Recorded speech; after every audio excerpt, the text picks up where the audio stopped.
might have noticed that there's been a lot of, shall we call them, hot new camera releases recently. And with all the hype, you'd be forgiven for thinking that recording 4K at 10-bit was something new. It's easy to forget that Panasonic have been giving us all that lovely pro stuff for years. And regular viewers to this channel will know that I love my GH5. I mean, that's been giving me 4K 10-bit 422 pictures for literally ages. Yeah, it's got a few niggles, mainly autofocus, and I've done a few videos all about that.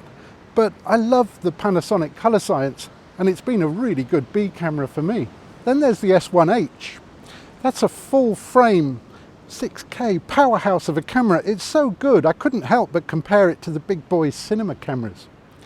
I didn't buy one in the end, mainly because I couldn't afford it, but also because it felt more like an A camera than a B camera to me. I suppose where I'm going with all of this is it would be really good if there was something halfway between a GH5 and the S1H. The brand new Lumix S5. Have Panasonic given us the perfect camera? Let's take a closer look.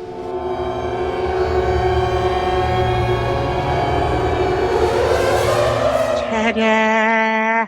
And here it is. I've had this pre-production S5 for quite a few weeks now, and that's been really useful in getting to know the camera. When Panasonic first told me about it, I sort of expected a cut down S1. But the best way of explaining how this camera feels in your hand, it's more like a full frame GH5, and that's a good thing. The buttons are all in the right place and the whole thing feels very familiar. It feels actually smaller than a GH5, and the body is actually lighter than a GH5. It's amazing that they've managed to squeeze in a full frame sensor with in-body stabilization into such a neat package. Talking of which, let's quickly go through the specifications. The S5 has a full frame 24 megapixel sensor with IBIS and dual native ISOs. It shoots full frame 4K 422 10-bit up to 30p, and APC 4K 420 10-bit up to 60p. Full HD goes all the way up to 180 frames per second for slow-mo. There's anamorphic 4K, and the full-fat vlog comes as standard. There's also a firmware update promised before the end of the year that'll give you raw output up to 5.9K over the HDMI to an Atomos Ninja. So clearly, this camera's big on video features, dual SD card slots and that all-important flippy screen. It's also got a contrast-based autofocus system, but we'll come back to that. Now, obviously, to cram all of those features into something which is smaller than a GH5, there has to be some compromises. The HDMI socket is one of those micro HDMIs, which I personally hate, but apparently there just physically isn't the room to get a full-size one in. It also doesn't have a cooling fan like the S1H, so this camera has a recording time limit on 4K 10-bit recordings. I've done hours of testing in normal room temperature and found that in practice, you can just button on straight away for another 30 minutes, as many times as you want. Obviously, if you want unlimited continuous recording in 4K, you could always switch to 8-bit. So I think this is an okay compromise. Now at this point, you probably want to know the price. And this camera is launching in the UK, body only, for £1,799. Or £1,999 with this very useful 20 to 60mm kit lens. And if you pre-order quickly enough, you'll also get a choice of either the XLR1 audio adapter for the hot shoe or a Sigma L-mount lens for free. Now this kit lens might not be the fastest thing around, but it's super sharp. And it's a nice wide range on a full frame sensor. It also works really well with the autofocus system, but we'll come back to that. First thing I wanted to do with the S5 is pop over to my usual spot and get a feel for the dynamic range. I shot Christchurch Priory in both Cine Style D and Vlog, and I must say it looked great. You apparently get 14 plus stops, which I found very easy to grade. In fact, it looked familiar. You get all the normal Panasonic picture profiles with a couple of new ones too. I'm pretty sure this is the same sensor as the S1H, which is a good thing. The performance was also near identical when I looked at my usual low light test as well. Apart from the very highest ISO setting, the S5 looks very slightly noisier in the shadows. But this might be because the S1H was recording in 5.9K and then downsampled. Does downsampling actually reduce the effects of noise? I honestly don't know. Now, I don't want to bore you with endless pretty shots from this camera. Well, go on then, just a couple.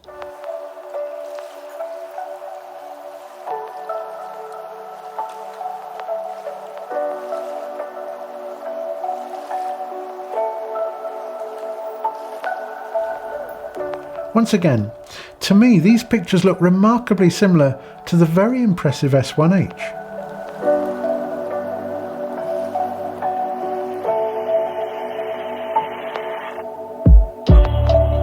We have that same lovely Panasonic colour science, and everything feels easy to grade with so much latitude.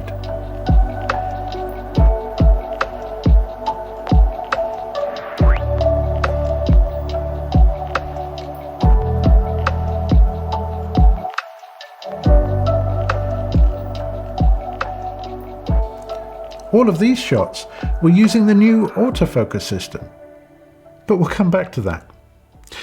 The slow-mo on this camera runs up to 180 frames per second in full HD, and the autofocus on this camera runs in slow-mo up to 150 frames per second. That I really had to try.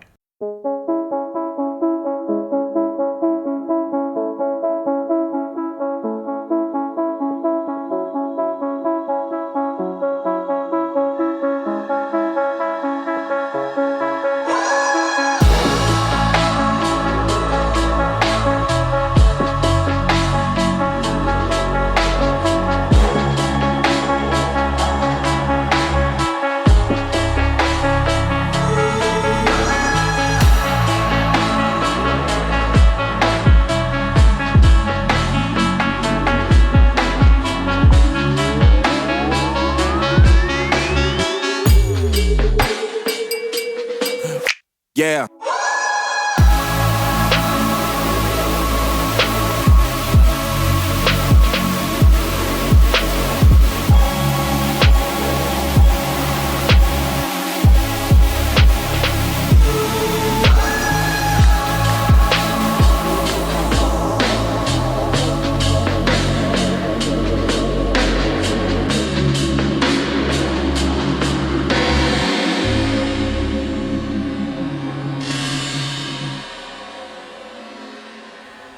So what we have here is a camera that feels like a GH5 in the hand, but looks like an S1H on the screen. And I think that's a winning combination. Thanks for watching. What? You really want to know about the autofocus? Well, when Panasonic first lent me this camera, they said that they'd completely rewritten the autofocus system from the ground up with a clean sheet of paper. Their exact words were, "See if you can break it."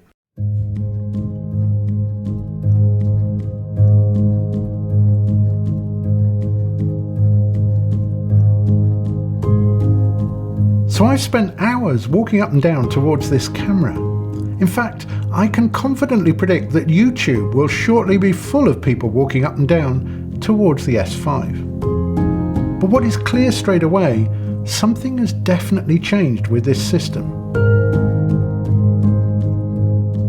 The settings actually seem to make a difference, and the modes appear to work as described.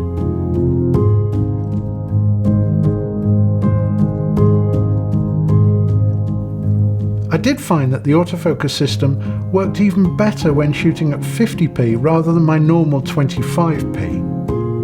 It's as if the sampling rate is improved by the higher frame rates. I also found that setting the focus sensitivity high and the speed quite slow results in a nice smooth manual feel to the focus moves.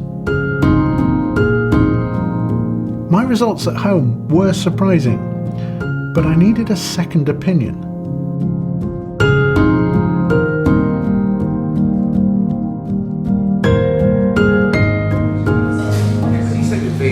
He never buys the coffee, does he?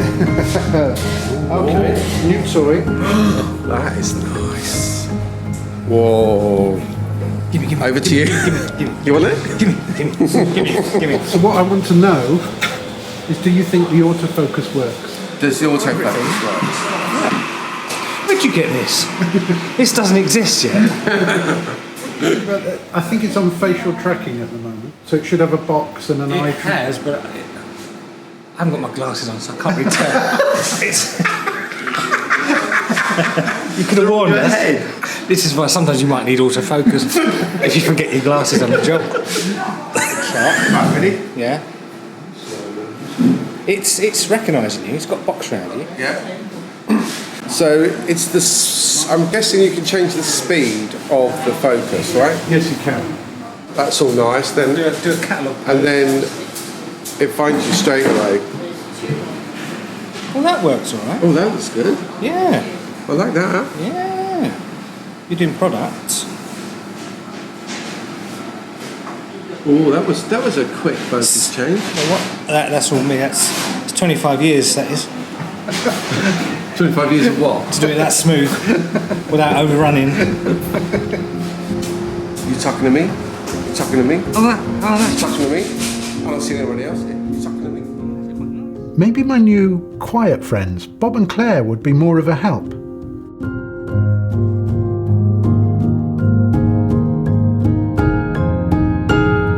The face eye detect mode now includes body and head detect, which means you shouldn't lose focus when someone turns their face away from the camera.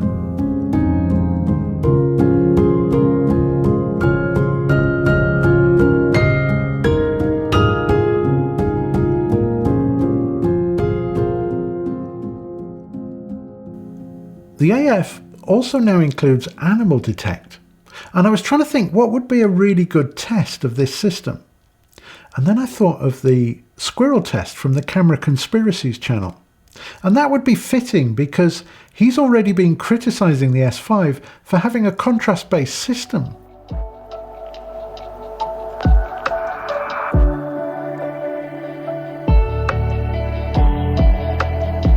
And this is a good test because our squirrels are the same colour as the ground.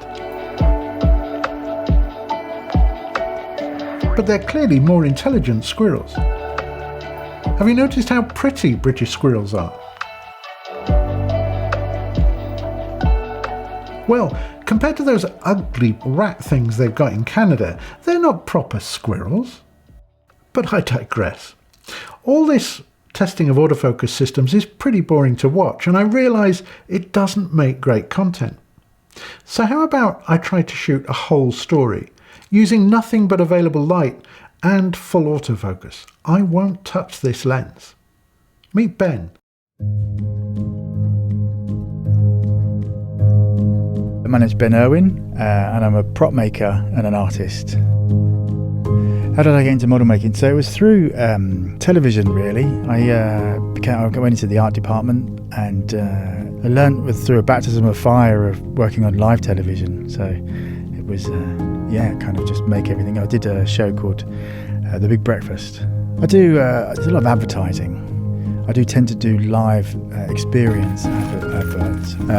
For me, the story begins of when you come to hire me, and then hopefully I can bring a bit of lightness to that whole process. I think the job that I'm always doing at that moment is the best one, because it's a challenge, and it's that fun bit of like, I don't know how to do this because I've never done that before. I know all the techniques. I think that's the key for me, is tuning into me as someone saying, can you make something like this that you've never made before? And it's like, yes, I can make that. That's great. It's each piece that you do is a story. It's got its own history. You know, if you're making something brand new and it's got to look 100 years old, what happened in those 100 years?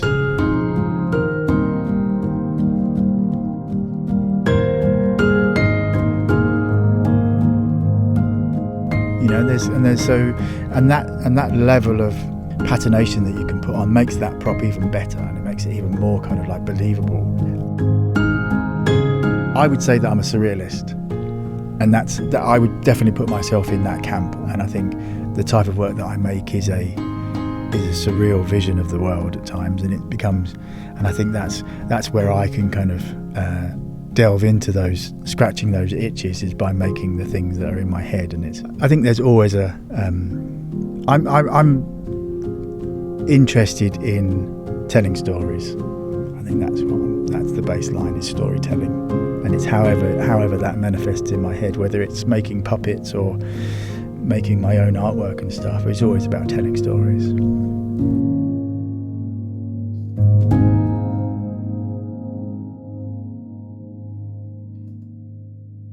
At no point on that shoot did I touch the focus at all, and I think it worked really well. In fact, I didn't manage to break the autofocus system, and I think people will be really surprised at what Panasonic have achieved with a contrast-based system. But is it as good as Canon's dual pixel thingy or the Sony hybrid system? Honestly, no, but it's really close.